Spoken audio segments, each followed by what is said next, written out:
मैं डॉक्टर अर्चना Srivastava P academic group में आप सभी का स्वागत करती हूँ। आज मेरे व्याख्यान का जो विषय है वो है शब्द शक्तियाँ। साहित्य साधना शब्द और अर्थ इन दो बिंदुओं पर आधारित है। शब्द वो सार्थक ध्वनि समूह है जिसे हम सुनते हैं और उस शब्द को सुनकर हम जो समझते हैं वो अर्थ है। यानी शब्द बोधक है तो अर्थ बोध्य। शब्द का एक निश्चित अर्थ नहीं होता और अर्थ का निर्धारण वक्ता, श्रोता, देश, काल और प्रकरण जैसी अनेक बातों पर निर्भर होता है। शब्द का अर्थ जिस व्यापार द्वारा ग्रहण किया जाता है वो शक्ति कही जाती है। शब्द 3 प्रकार के होते हैं: वाचक, लक्षक और व्यंजक। इसी आधार पर अर्थ भी 3 प्रकार के होते हैं: वाच्यार्थ, लक्ष्यार्थ और व्यंग्यार्थ। अतः शब्द शक्तियाँ भी 3 प्रकार की होती हैं: अभिधा, लक्षणा और व्यंजना। वाचक शब्द से वाच्यार्थ ग्रहण करने वाली शक्ति अभिधा कही जाती है। लक्षक शब्द से लक्ष्यार्थ ग्रहण करने वाली शक्ति लक्षणा और व्यंजक शब्द से व्यंग्यार्थ ग्रहण करने वाली शक्ति व्यंजना कही जाती है। अतएव शब्द शक्तियाँ शब्द में अंतर्निहित अर्थ को ही व्यक्त करती हैं। अब अभिधा शक्ति की बात करते हैं। अभिधा शक्ति शब्द का वो व्यापार होता है जिसमें मुख्यार्थ का साक्षात बोध होता है। इस शक्ति के द्वारा जिन वाचक शब्दों का अर्थ ज्ञात होता है वे 3 प्रकार के होते हैं: पहला रूढ़, दूसरा यौगिक और तीसरा योग रूढ़। रूढ़ शब्द उसे कहते हैं जिसकी उत्पत्ति नहीं होती, अर्थात इन शब्दों का प्रयोग एक विशेष अर्थ का बोधक होता है, जैसे पेड़, गाय, घोड़ा, चंद्रमा और सूरज आदि। यौगिक शब्द वे शब्द होते हैं जो प्रकृति और प्रत्यय के योग से बनते हैं। जिन शब्दों के प्रत्येक खंड का अलग अलग बोध कराते हुए समग्र अर्थ का बोध कराया जाता है वो यौगिक शब्द कहलाता है। जैसे भूपति, भू अर्थात पृथ्वी, पति अर्थात स्वामी, तो पृथ्वी का स्वामी। लेकिन ये शब्द राजा के लिए व्यवहृत होता है। योग रूढ़, योग रूढ़ ऐसे शब्द हैं जो यौगिक हैं और उनका अर्थ रूढ़ है। प्रकृति प्रत्यय का अलग अलग अर्थ निकलता तो है लेकिन उससे वास्तविक अर्थ ना निकलकर एक विशिष्ट अर्थ निकलता है। जैसे पंकज, पंक से उत्पन्न अर्थात कीचड़ में अनेक चीज़ें उत्पन्न होती हैं, लेकिन पंकज का एक विशेष अर्थ कमल है। लक्षणा शक्ति, लक्षणा शक्ति में मुख्य अर्थ बाधित होता है और एक गौण अर्थ लिया जाता है। अतः मुख्यार्थ के बाधित होने पर जिस शक्ति से हम रूढ़ या प्रयोजन के सहारे मुख्यार्थ से संबद्ध गौण अर्थ को ग्रहण करते हैं वो लक्षणा शक्ति कही जाती है। लक्षणा शक्ति के 2 प्रकार होते हैं: पहला रूढ़ और दूसरा प्रयोजनवती। जहाँ रूढ़ के आधार पर गौण अर्थ ग्रहण होता है वो रूढ़ लक्षणा होती है। जैसे सिख परोपकारी होते हैं, महाराष्ट्र साहसी है, जाट परिश्रमी होते हैं।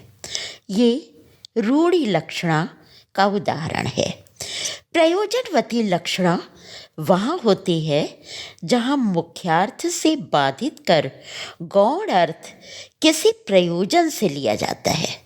जैसे गंगा पर ग्राम है, अर्थात गंगा के तट पर ग्राम बसा हुआ है। जहाँ लक्षणा सादृश्य संबंध पर आधारित है वो गौणी लक्षणा होती है, और जहाँ सादृश्य से भिन्न होती है वो शुद्धा लक्षणा होती है। जैसे कहा गया मुख चंद्र है, तो मुख का सादृश्य चंद्रमा से दिया गया, अतः यहाँ गौणी लक्षणा है। मुख्यार्थ से लक्ष्यार्थ ग्रहण करने में दो स्थितियाँ होती हैं। या मुख्यार्थ बना रहता है या फिर बिल्कुल छूट जाता है। जहाँ मुख्यार्थ बना रहता है वहाँ उपादान लक्षणा होती है, और जहाँ केवल लक्ष्यार्थ रह जाता है वहाँ लक्षण लक्षणा होती है। अब लक्षणा के दो भेद और बताए जाते हैं, सरूपा लक्षणा और साध्यवसाना लक्षणा। रूपक अलंकार में सरूपा लक्षणा होती है, वहीं जहाँ केवल उपमान कथन होता है वहाँ साध्यवसाना लक्षणा होती है। जैसे कहा चंद्रमुखी आ रही है, तो ये सारूपा लक्षणा हो गई। लेकिन हमने कहा कि चांद आ रहा है, तो ये साध्यवसाना लक्षणा हो गई। रूपकातिशयोक्ति और प्रतीक विधान में लक्षणा शक्ति ही काम करती है। छायावाद इसी शक्ति के कारण शिल्प और सौंदर्य इन दोनों से अप्रतिम है। अब व्यंजना शक्ति की बात करते हैं। शब्द की वो शक्ति जो अभिधा और लक्षणा की सीमा लांघकर अर्थ का बोध कराती है, व्यंजना कही जाती है। व्यंग्यार्थ का ही दूसरा नाम ध्वनि है।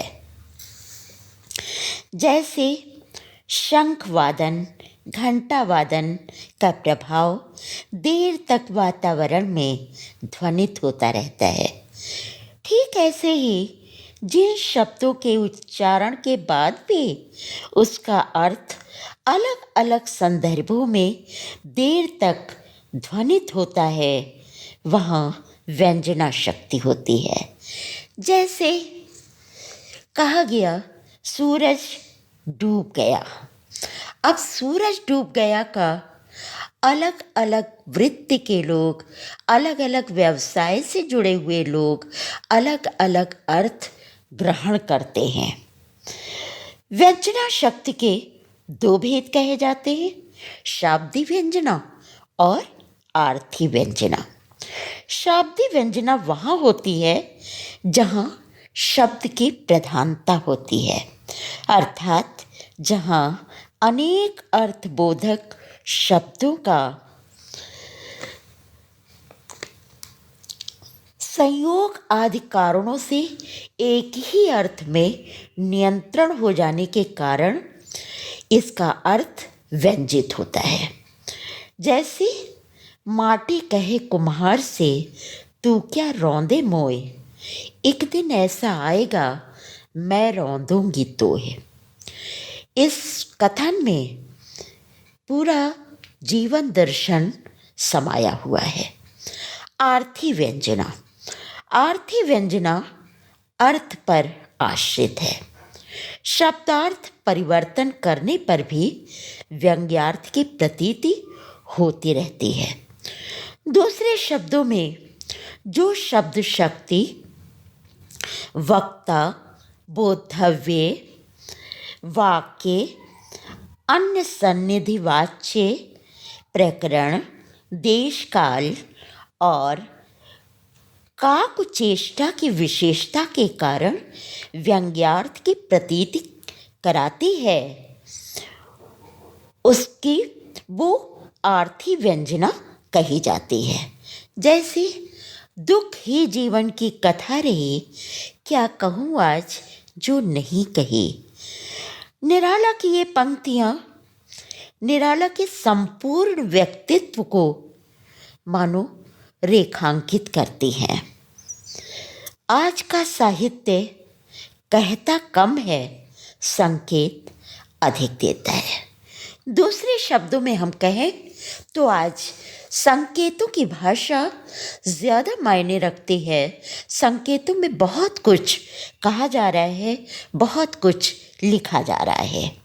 भाषा के बहुविध प्रयोग अलग अलग शब्द शक्तियों की मांग करते हैं।